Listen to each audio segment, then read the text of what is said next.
আসসালামু আলাইকুম এভরিওয়ান, কি অবস্থা সবার? কেমন আছেন সবাই? আশা করছি সবাই ভালো আছেন। তো আজকে আমি আপনাদেরকে দেখাবো কিভাবে রিয়েক্ট হাইড করবেন। অনেকে চাই রিয়েক্ট হাইড করার জন্য, তো আমি আজকে আপনাদেরকে দেখাবো কিভাবে রিয়েক্ট হাইড করবেন।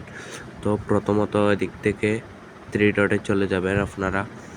থ্রি ডটে যাওয়ার পর ওখানে আরেকটা অপশন দেখবেন সেটিংস নাম উপরে, ওই সেটিংসটাতে ক্লিক করবেন। সেটিংসটাতে ক্লিক করার পর একটু নিচে স্ক্রল করবেন, এখানে দেখতে পাবেন রিঅ্যাকশন পারফরম্যান্স, ওইটাই ক্লিক করবেন। ওইটাই ক্লিক করার পর এখানে দেখতেছেন 2 নম্বরে একটা অপশন আছে, ওইটা অন করে দিবেন। ওইটা অফ থাকে অন করে দিবেন। জাস্ট এইটুকুই হলো আপনাদের কাজ।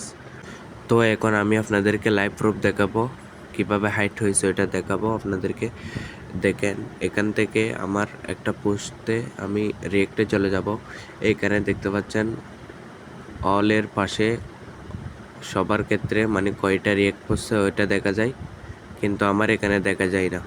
এটাই হলো রিয়েক্ট হাইড।